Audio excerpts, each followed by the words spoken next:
समय सन्दर्भ brought you by Hulas जस्ता पाता। हुलास भए अरू किन खोज्ने?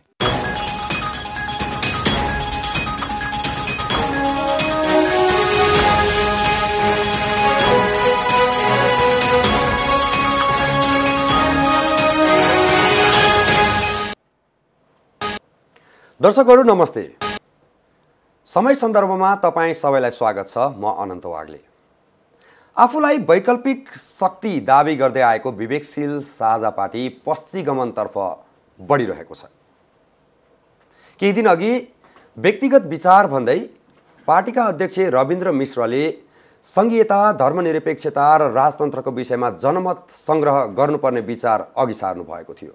अहिले उक्त विचारलाई पार्टीको केन्द्रीय कमिटीबाट बहुमतले पारित गर्दै पार्टीको आधिकारिक दस्तावेज बनेको छ। यो आधिकारिक दस्तावेज बनेसँगै मिलन पाण्डे समूह एक्लिएको छ। रविन्द्र मिश्रको बहुमत पुगेको छ। अब वैकल्पिक शक्तिको एउटा धार विवेकशील साझा पार्टी फुटको सङ्घारमा पुगेको छ, किनभने पार्टीभित्र वैचारिक द्वन्द्व चरम उत्कर्षमा पुगेको छ। यो अवस्थामा अब विवेकशील साझा पार्टी, अझै भनौँ युवा पढेलेखेकाहरूको विवेकशील साझा पार्टी अब कहाँ जान्छ? अब विवेकशील साझा पार्टीका मिलन पाण्डे समूहले के गर्छ? आजको समय सन्दर्भमा हामी यही विषयमा कुराकानी गर्नेछौँ। मैले स्टुडियोमा निम्त्याएको छु सचिवालय सदस्य केशव दाहाल। आउनुहोस् उहाँलाई स्वागत गरौँ। स्वागत छ तपाईँलाई सर। हस्, धन्यवाद। पार्टी सङ्कटमा परेको छ। यो सङ्कटको बीजारोपण कहाँदेखि भयो? कारण के हो? अब मलाई के लाग्छ भने प्राविधिक हिसाबले चाहिँ पार्टी सङ्कटमा परेको छ, होइन? तर म चाहिँ पर्सनल्ली यो पार्टी सङ्कटलाई त्यति महत्त्वपूर्ण मान्दिनँ। वैकल्पिक राजनीति भनेर पछिल्लो दशकमा हामीले जे जस्तो बहसहरू गऱ्यौँ, जे जस्तो प्रयत्नहरू गऱ्यौँ, जसरी मान्छेहरू लागे, त्यो प्रयत्न चाहिँ अलिकति अप्ठ्यारो ठाउँमा पुगेको छ। मलाई खास चिन्ता चाहिँ त्यहाँनिर छ। हामीले केही समय अगाडि राजतन्त्र फाल्यौँ, सङ्घीयता लगायौँ, धर्मनिरपेक्षता, राज्यको कुनै धर्म हुँदैन भनेर त्यो बहस गऱ्यौँ। त्यो बहसमा सफल पनि भयौँ। राज्यको कुनै धर्म हुँदैन। पार्टी अध्यक्षज्यूले पछिल्लो समय यो बहुमतले पारित गराउनु भएको छ। हामी फेरि पछाडि फर्किनुपर्छ, राजतन्त्रको विषयमा जनमत सङ्ग्रह गर्नुपर्छ। यो ठिक हो? अब म त ठिक होइन भन्दैछु, तर जनमत सङ्ग्रह गराउनु किन ठिक होइन त? जनताले के चाहिरहेका छन् भन्ने त जनताको मत खोज्नु, जनताको मतबाट एउटा कुनै व्यवस्था कायम गर्नु त गलत हो र? अलोकतान्त्रिक हो र? यसमा दुई तिनवटा कुरा छन्। जस्तो पहिलो कुरा चाहिँ यो विषयमा हामी 61 सालतिर अथवा 62 सालतिर छलफल गरेको भए के गर्ने, संघीयताको विषयमा के गर्ने, राजतन्त्रको विषयमा के गर्ने, हामी कस्तो लोकतन्त्र ल्याउने भन्ने विषयमा हामीले छलफल गरेको भए त्यो एउटा सान्दर्भिक समय हुन्थ्यो। तर 62-63 को आन्दोलन, त्यसपछि 72 सालमा जारी भएको संविधान र त्यस यता आज हामी 78 सालमा भनेको आन्दोलनको लगभग 15-16 वर्षपछि आन्दोलन भएन, आन्दोलन ठिक थिएन भन्ने हिसाबले छलफल गऱ्यौँ भने यो 16-17 वर्षको कोर्स जहाँनेरि हामी आयौँ र आन्दोलनले जे जस्ता उपलब्धिहरू प्राप्त गऱ्यौँ त्यसलाई प्रश्न गरेर अर्को अस्थिरता निम्त्याउनुतिर हुन्छ। त्यसैले यो एउटा सान्दर्भिक समय होइन, सान्दर्भिक प्रश्न होइन एउटा। दोस्रो, कतिपय चिजहरू आन्दोलनले स्थापित गर्छ। आन्दोलनले स्थापित गर्ने कतिपय चिजहरू सधैँ जनमत सङ्ग्रह हुँदैन। जस्तो चीनमा जनवादी क्रान्ति सम्पन्न भइसकेपछि जे जस्तो व्यवस्था आयो त्यहाँ जनमत सङ्ग्रह गरिँदैन। भारतमा पनि जनमत सङ्ग्रह गरेको होइन। ब्रिटिस सरकार चाहिँ हटाउनु पर्थ्यो कि पर्दैन थियो, ल आऊ जनमत सङ्ग्रह गरौँ भनेर भारतमा जनमत सङ्ग्रह भएको होइन। आन्दोलनले त्यो चिजलाई स्थापित गरेको। जनता सडकमा आए, आन्दोलन भयो र आन्दोलनले त्यो चिजलाई स्थापित गर्यो। अगाडि जानको लागि जनताले प्रयत्न गरे र त्यो प्रयत्नलाई स्थापित गरियो। तेस्रो कुरा चाहिँ जनमत सङ्ग्रह प्राविधिक हिसाबले लोकतन्त्रको एउटा स्पिरिटको हिसाबले जनमत सङ्ग्रह गर्ने कुरा ठिक हो। हामी जनमत सङ्ग्रहको विपक्षमा छैनौँ। अझ हामी कहिलेकाहीँ के भन्छौँ भने जनमत सङ्ग्रह त भइरहनुपर्छ। कतिपय जनताका आधारभूत सरोकारका विषयहरूमा राजनीतिले, राज्यले, सरकारले जनतालाई सोध्नुपर्छ। जुन समयअनुसार परिवर्तन भइरहेको छ, परिवर्तन भइरहन्छ, जनताको भावना अनुसार परिवर्तन गर्दै जानुपर्छ। तर अघि भनेका दुईटा सन्दर्भ र तेस्रो सन्दर्भ के हो भने धर्मको विषयमा जनमत सङ्ग्रह हामीले भनेर भन्यौँ भने त्यो चाहिँ राजनीतिक हिसाबले असाध्यै बेठी कुरा हो। धर्मको विषयमा जनमत सङ्ग्रह हुँदैन। तेरो आस्था ठिक कि मेरो आस्था ठिक, होइन? किनभने यो चाहिँ जनमत सङ्ग्रह भन्दा, राजनीति भन्दा, तँ ठिक कि म ठिक भनेर प्रश्न गर्ने र त्यसको जवाब खोज्ने कुरा भन्दा धेरै माथिल्लो कुरा हो। धर्मको कुरा ठिक छ, धर्म राज्यको कुनै धर्म हुँदैन, यो कुरा एकदम ठिक हो। तर राजतन्त्र र सङ्घीयताबाट त जनताले एकदम निराश भइसकेका छन्। त्यहाँबाट जनताले जुन अपेक्षा गरेका थिए त्यो त पाउन सकेका छैनन्। जनतामा निराशा छाइसकेको छ। यो त एउटा लजिकल कुरा पनि हो नि, होइन र? होइन, यस्तो छ, हामीले कहिलेकाहीँ मलाई अचम्म के लाग्छ भने हामी समस्यालाई ठिकै हिसाबले विश्लेषण गर्छौँ है, तर त्यसको निष्कर्ष चाहिँ बेठिक निकाल्छौँ। जस्तो उदाहरणको लागि अहिले हामी के भनिरहेछौँ भने जनता वाक्क भए, होइन? जनता वाक्क भए, जनताले जे सपना देखेको थियो त्यो सपना पुरा भएन। 15-16 वर्षमा पनि त्यसमा म सहमत छु। तर जनता कोसँग वाक्क भए? हामी विचार गरौँ। हाम्रो भनाइ के हो भने सङ्घीय लोकतान्त्रिक गणतन्त्र भनेर जुन व्यवस्था हामीले ल्यायौँ त्यो संसारको सबैभन्दा उन्नत व्यवस्था हो। कागजमा त्यो संसारको सबैभन्दा के गणतन्त्रभन्दा राजतन्त्र उन्नत व्यवस्था हो। अनि त्यसैले जनता गणतन्त्रमा वाक्क भए, अब राजतन्त्रतिर फर्क्यौँ, त्यो सान्दर्भिक कुरा हुन्छ। जनता वाक्क भए पुरानो पार्टीसँग, जनता वाक्क भए पुराना नेताहरूसँग, जनता वाक्क भए काङ्ग्रेस कम्युनिस्टसँग, जनता वाक्क भए सरकार सञ्चालनको तरिकासँग, जनता वाक्क भए यो अस्थिरतासँग। यसको कारण के हो? यसको कारण पुरानो राजनीति हो। त्यसैले हामीले के निष्कर्ष निकाल्नुपर्ने हुन्छ भने राजनीतिक हिसाबले सङ्घीय लोकतान्त्रिक गणतन्त्र जुन हामीले प्राप्त गऱ्यौँ त्यो चाहिँ अमूल्य उपलब्धि हो। तर त्यो उपलब्धिलाई व्यवहारमा, उपलब्धिलाई परिणाममा जोड्नको लागि जुन खालको प्रयत्न हुनु पर्थ्यो त्यो प्रयत्न कसले गर्नु पर्थ्यो? यहाँको राजनीतिक दलहरूले गर्नु पर्थ्यो, सरकारले गर्नु पर्थ्यो, नेताहरूले गर्नु पर्थ्यो। त्यो प्रयत्न चाहिँ ठिक हिसाबले भएन। त्यसैले बदलाव अथवा परिवर्तन चाहिँ सङ्घीय लोकतान्त्रिक गणतन्त्रमा होइन, पछाडि फर्किएर त्यसको समाधान खोज्न सकिँदैन। समाधान कहाँ खोज्नुपर्छ भने राजनीतिक परिवर्तन, यो पार्टीहरूको परिवर्तन, नेतृत्वको परिवर्तन, पार्टीहरूले बनाउने कार्यक्रमहरूमा परिवर्तन, होइन?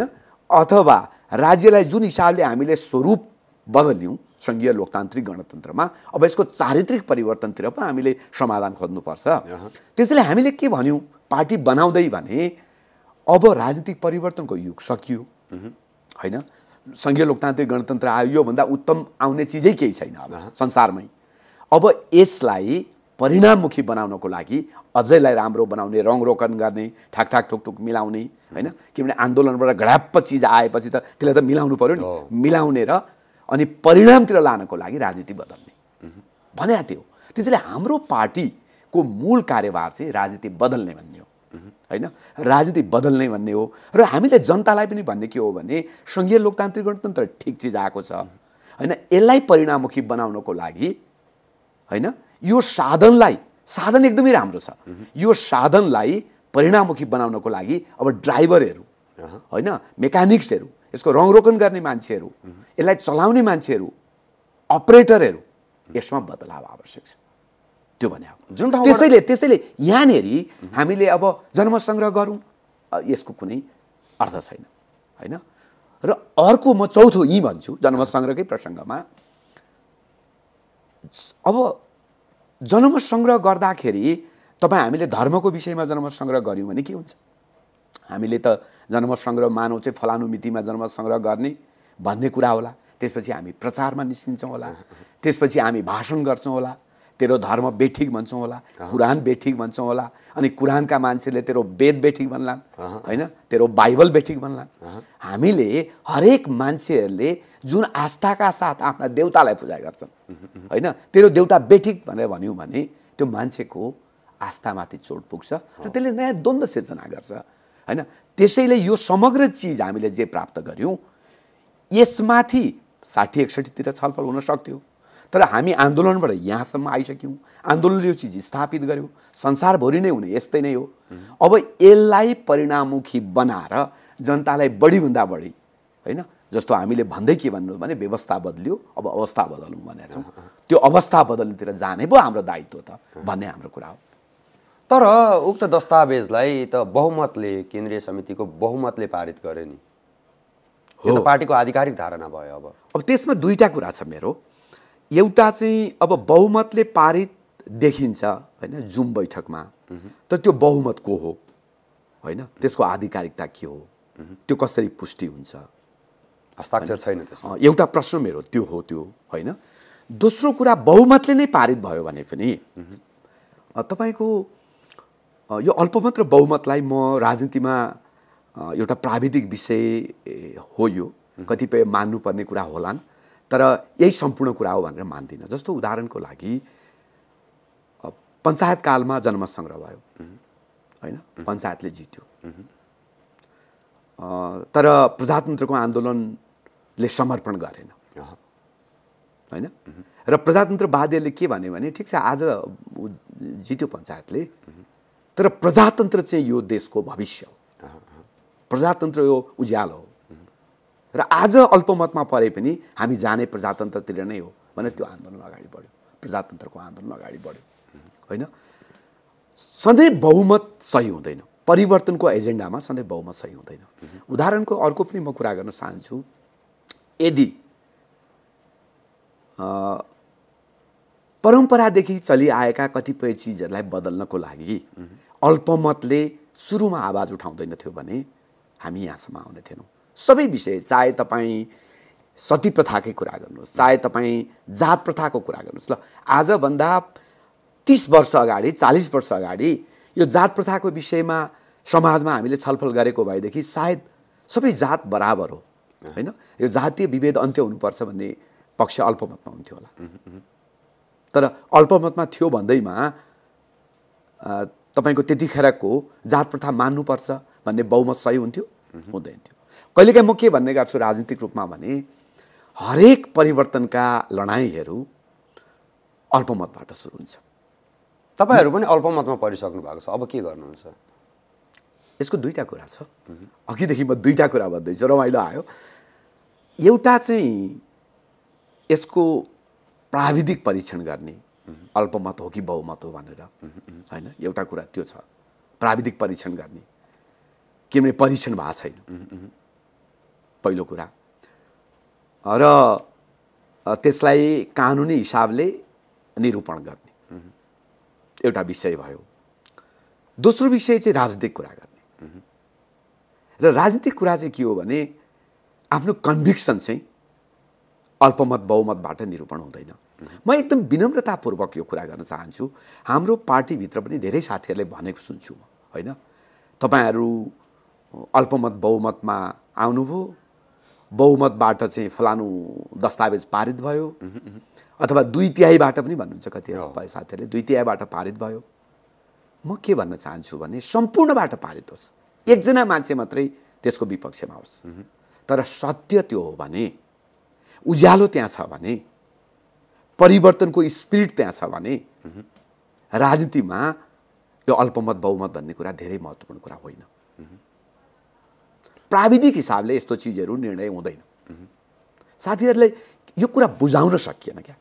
तपाईँ अल्पमत बहुमत चाहिँ हाम्रो पार्टीभित्र कतिजना सभापति राख्ने, अध्यक्ष र संयोजक राख्ने कि नराख्ने, 5 जना सभापति राख्ने कि 2 जना उपसभापति राख्ने कि 5 जना उपसभापति राख्ने, अथवा यसपालको चुनाव लड्ने कि नलड्ने, यी विषयहरूमा हामी अल्पमत बहुमतमा भएको भएदेखि बहुमतले गरेको निर्णय अल्पमतले स्वीकार गर्नुपर्छ है।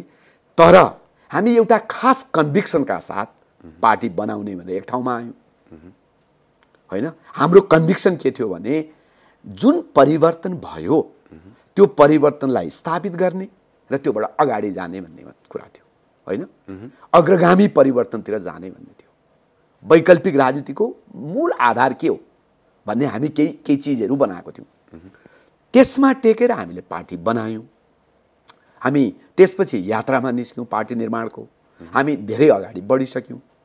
अनि एउटा बिन्दुमा आएपछि होइन अब यो फेर्नुपर्छ साथी हो भनेर कसैले यो हिँडिसकेको बाटोबाट पछाडि फर्क्यौँ भन्छ भने होइन, त्यो तपाईँको अल्पमत बहुमतबाट होइन, ल बहुमतले भनौँ अब पछाडि फर्क्यौँ भन्ने हुँदैन। विचारभन्दा माथि देश भनेर चाहिँ उहाँले भन्नुभएको छ। जनताको अब विश्लेषकहरूसँग विज्ञहरूसँग सल्लाह गरेर चाहिँ जनताको एउटा यो आवाज हो भनेर चाहिँ गर्नुभएको छ।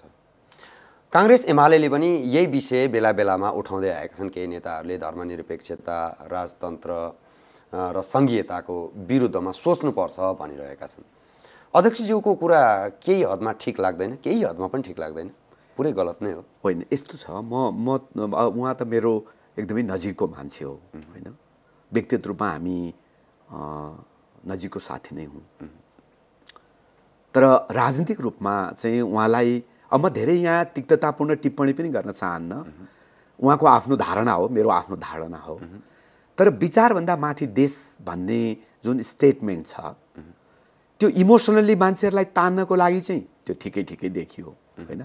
एउटा एक खालको मान्छेहरूले विचारभन्दा माथि देश भन्नुभयो होइन, देशलाई प्रायोरिटी दियो। तर तपाईँको पोलिटिकल्ली त्यो करेक्ट स्टेटमेन्ट होइन। विचारभन्दा माथि देश आफै विचार हो होइन। अनि विचारभन्दा माथि देश भन्नु आफै अर्को विचार हो। अनि विचारभन्दा माथि देश भन्ने अनि संहिता खारेज गरौँ, धर्ममा जनमत सङ्ग्रह गरौँ, राजतन्त्रै राम्रो, त्यो चाहिँ विचार होइन। अनि कसरी विचारभन्दा माथि देश भयो? अब के गर्नुहुन्छ? अबको बाटो कतातिर जानुहुन्छ? मिलन पाण्डे समूहमा हुनुहुन्छ? होइन, यो मिलन पाण्डे समूह अथवा रविन्द्र मिश्र समूह यहाँ अहिले त खेमा बनाइसकिएको छ, त्यही भएर मात्र भने यसलाई माइन्ड नगर्नु। त्यति धेरै गर्नुहुन्छ तपाईँले अब कुरा होइन। होइन, यस्तो छ, मैले अघि पनि भने यो पार्टीभित्र अब अझै लडाइँ जारी नै छ। मैले यसमा दुईटा कुरा, हाम्रो पार्टी विभाजित भएको छैन। हाम्रो पार्टीभित्र वैचारिक द्वन्द्व त चरम, वैचारिक हिसाबले हामी अब दुईटा ध्रुवमा तीव्र सङ्घर्षमा छौँ वैचारिक हिसाबले।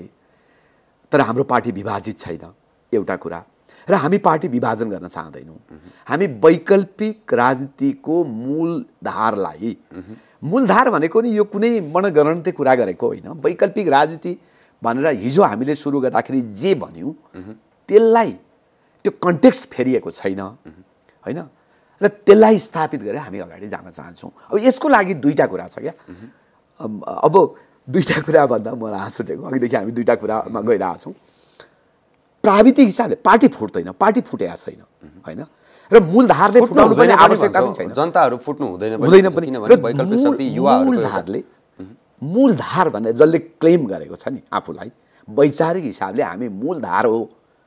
सङ्ख्यात्मक हिसाबले, प्राविधिक हिसाबले त्यो अल्पमतमा हो कि बहुमतमा हो भन्ने कुरा त्यो आफ्नो ठाउँमा छ होइन। तर वैचारिक हिसाबले मूलधार हो भनेर भन्नेले पार्टी फुटाउँदैन, दोस्रो कुरा त।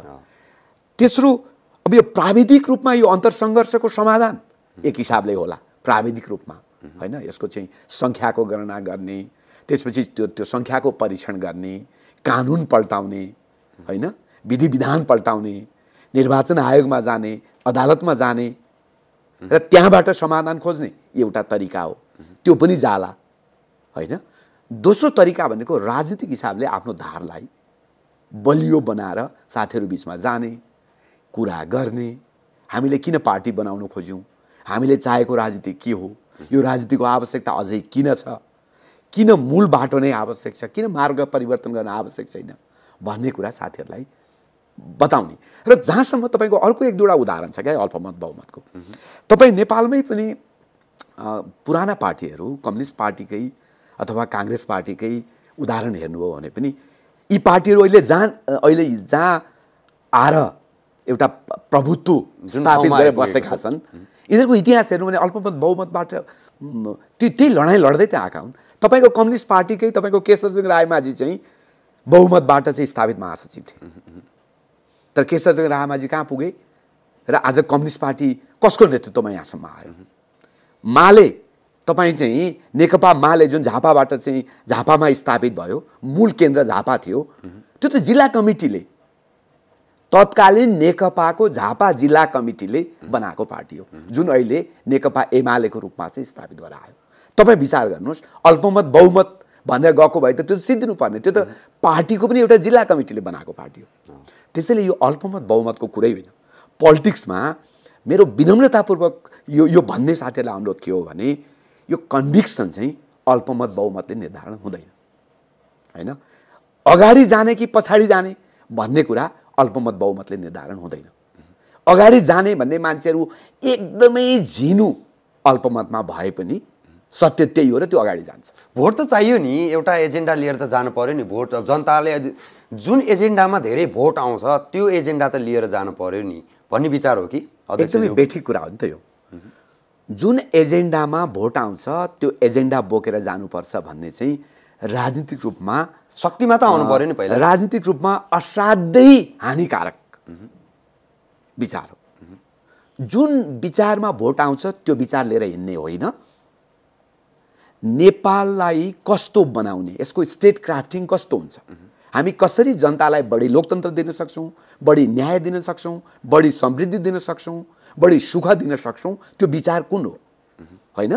त्यो विचार आज अल्पमतमा छ भने पनि सुविचारित ढङ्गले हामीलाई लाग्छ कि यो विचारले नेपालको र नेपाली जनताको समग्र मुहार फेर्न सक्छ भन्यो भने त्यही विचार बोकेर हिँड्ने हो। र राजनीतिक दलले चाहिँ जनतालाई सम्झाउने हो, एडुकेट गर्ने हो, बताउने हो यो विचारमा यो देशको मुहार फेर्न सकिन्छ। तपाईँहरू जनतामा कसरी गइरहनु भएको छ? कति जानुभयो, कति जनताकोमा जानुभयो? फेसबुक, ट्विटर, सामाजिक सञ्जाल र प्रविधिमा बढी बेस हुनुभएको भन्ने टिका टिप्पणीहरू पनि भइरहेको छ। जनतामा वास्तविक जनता जो छन्, जो दुःखमा परिरहेका छन्, जो उत्पीडनमा परिरहेका छन्, उनीहरूको आवाज चाहिँ तपाईँहरूले बोक्न सक्नु भएको छैन, त्यहीकामा जान सक्नु भएको छैन भनिराखेका छन् नि। देखिन्छ त्यस्तो। म त्यसमा आंशिक सत्यता अनुभव गर्छु, किनभने पार्टी बनाउने भनेको चाहिँ देश र जनतासँग एकदमै त्यो सामिप्यता राख्नु पर्यो, सामिप्यता।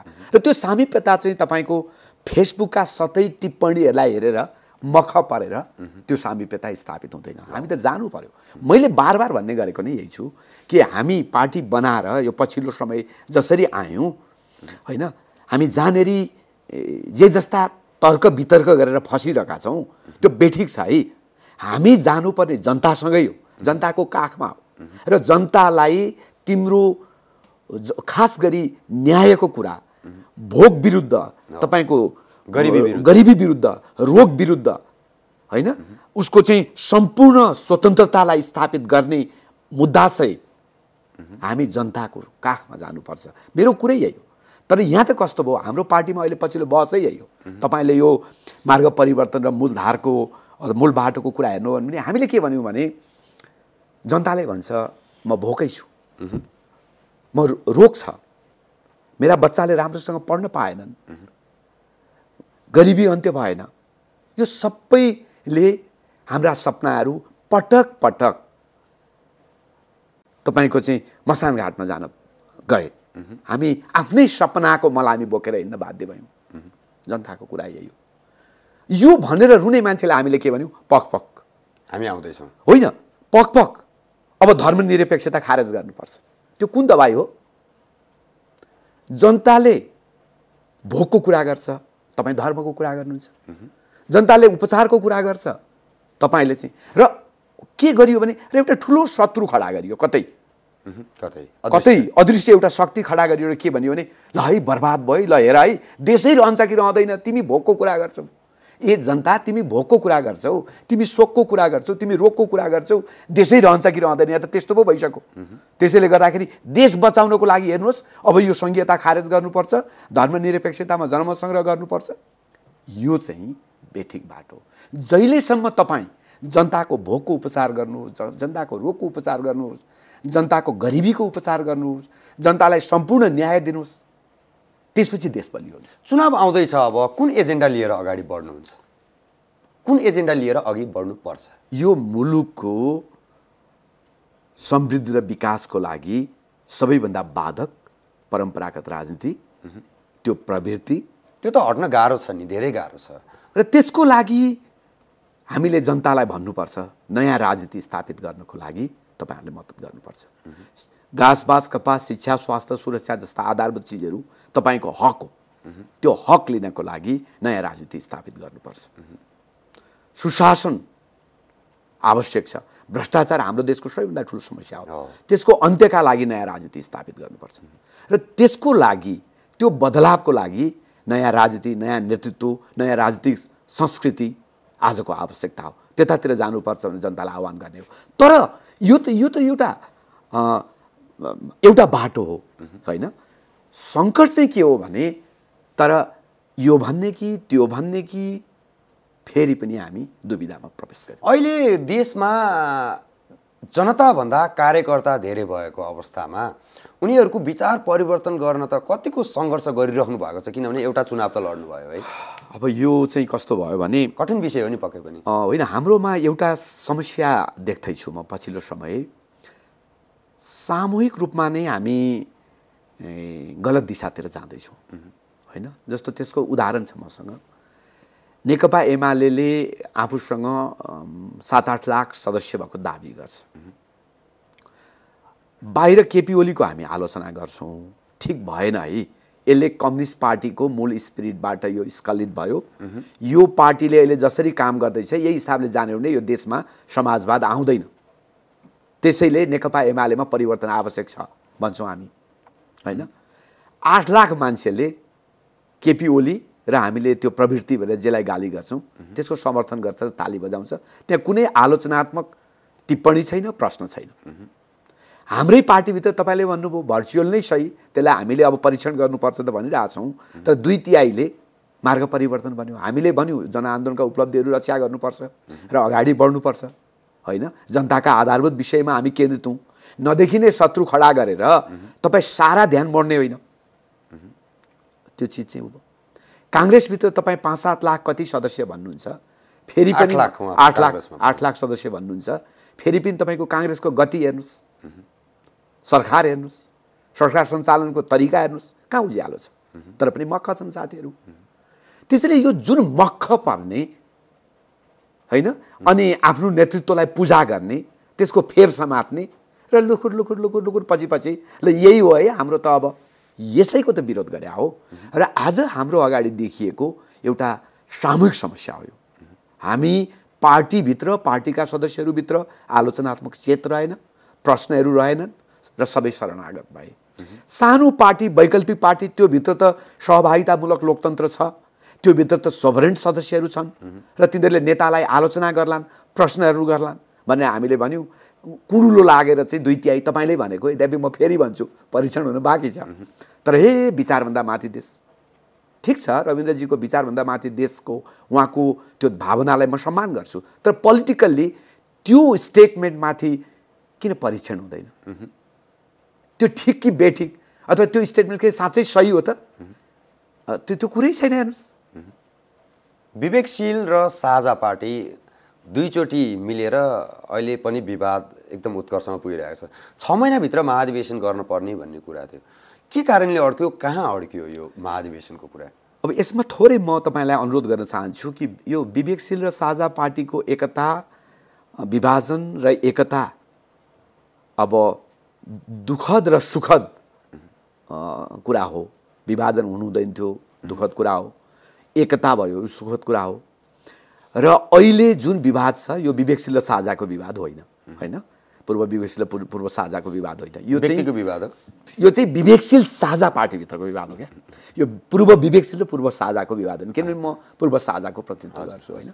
त्यसैले यो चाहिँ विवेकशील साझाभित्रको विचारको विवाद हो, यो व्यक्तिको विवाद होइन होइन। व्यक्तिगत हिसाबले पार्टीभित्र अहिले पनि मेरो सबैभन्दा नजिकको मान्छे हो रविन्द्रजी, व्यक्तिगत सम्बन्धको हिसाबले। तर राजनीतिक हिसाबले हामी बहसमा छौँ, हामी एकदमै फरक दृष्टिकोण राख्छौँ, विचार फरक छ, विचार फरक छ।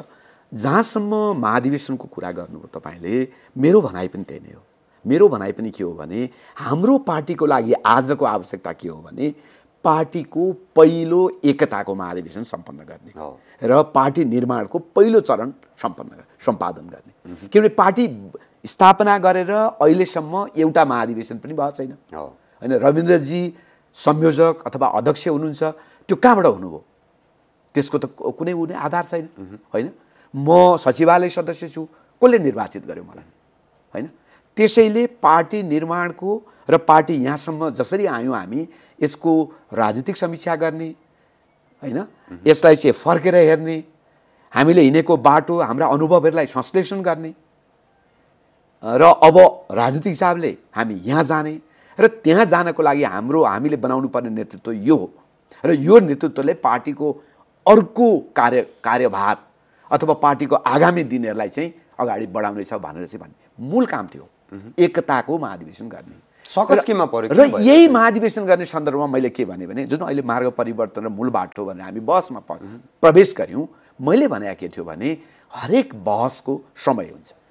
तपाईँ महाधिवेशन घोषणा गरौँ, एकताको महाधिवेशन आयोजक समिति बनाऊ, आयोजक समितिका केही उपसमितिहरू बनाऊ, जस्तो दस्तावेज लेखन उपसमिति बनाऊ, होइन? महाधिवेशन व्यवस्थापन समिति बनाऊ, स्वयंसेवक समिति बनाऊ, विधान लेखन समिति बनाऊ, जे हुन्छ समितिहरू बनाऊ र ती समितिले अनि लेख्न थालोस्। दस्तावेज लेखन समितिले लेख्न थाल्छ, अनि त्यो लेख्दै कुरा मिल्दै जान्छ, जहाँ मिल्दैन त्यहीँ छलफल गर्दै जाउँ, पार्टीभित्र आन्तरिक छलफल गर्दै जाउँ, होइन?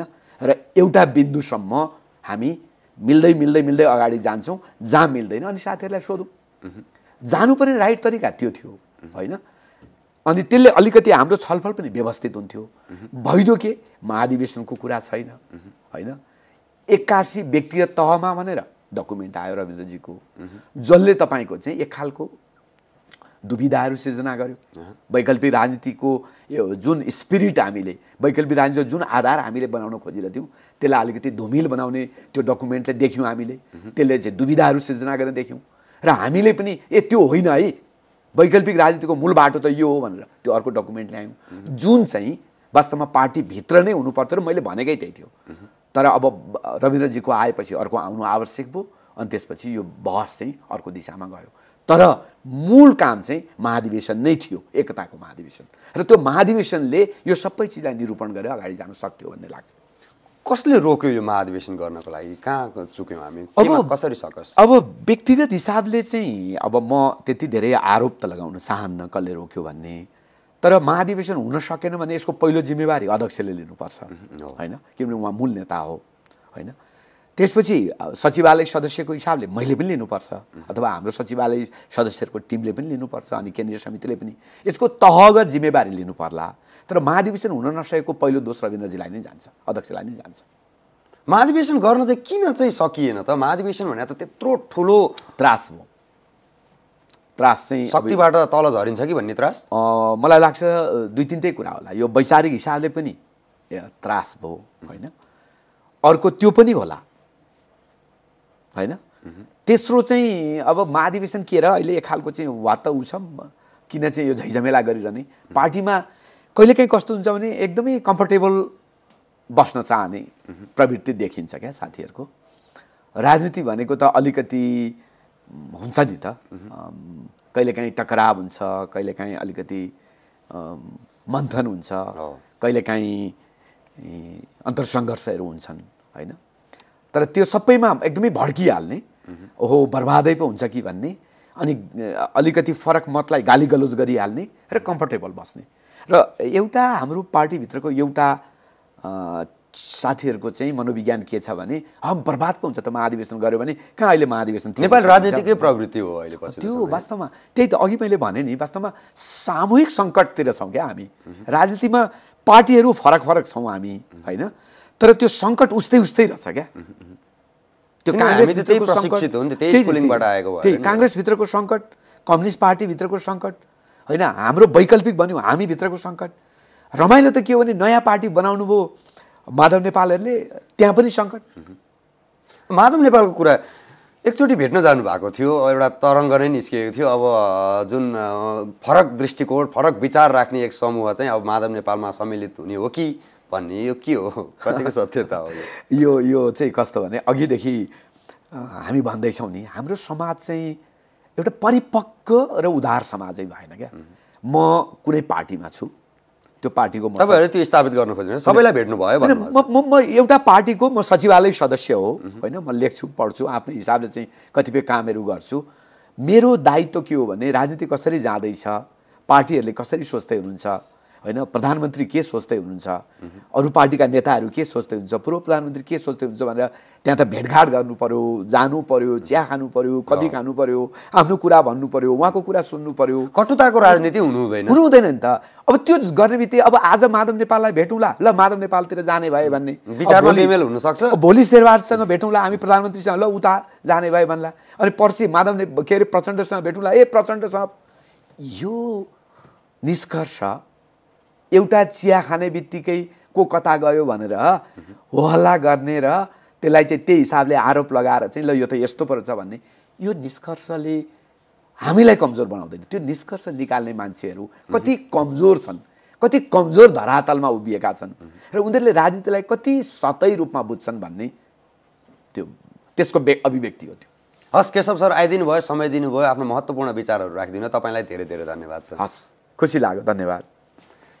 दर्शकहरू, समय सन्दर्भको आजको यो अङ्कमा हामीले विवेकशील साझा पार्टीका सचिवालय सदस्य केशव दाहालसँग कुराकानी गऱ्यौँ। यो पछिल्लो समय विवेकशील साझा पार्टीमा देखिएको सङ्कट र रविन्द्र मिश्रज्यूले पारित गरेको, केन्द्रीय समितिबाट पारित गरेको दस्तावेज र मिलन पाण्डे समूहबाट आएको फरक मतका विषयमा के हो भन्ने विषयमा आजको कार्यक्रममा चर्चा गऱ्यौँ। समय सन्दर्भको आजको यो अङ्क यहीँ सकिन्छ।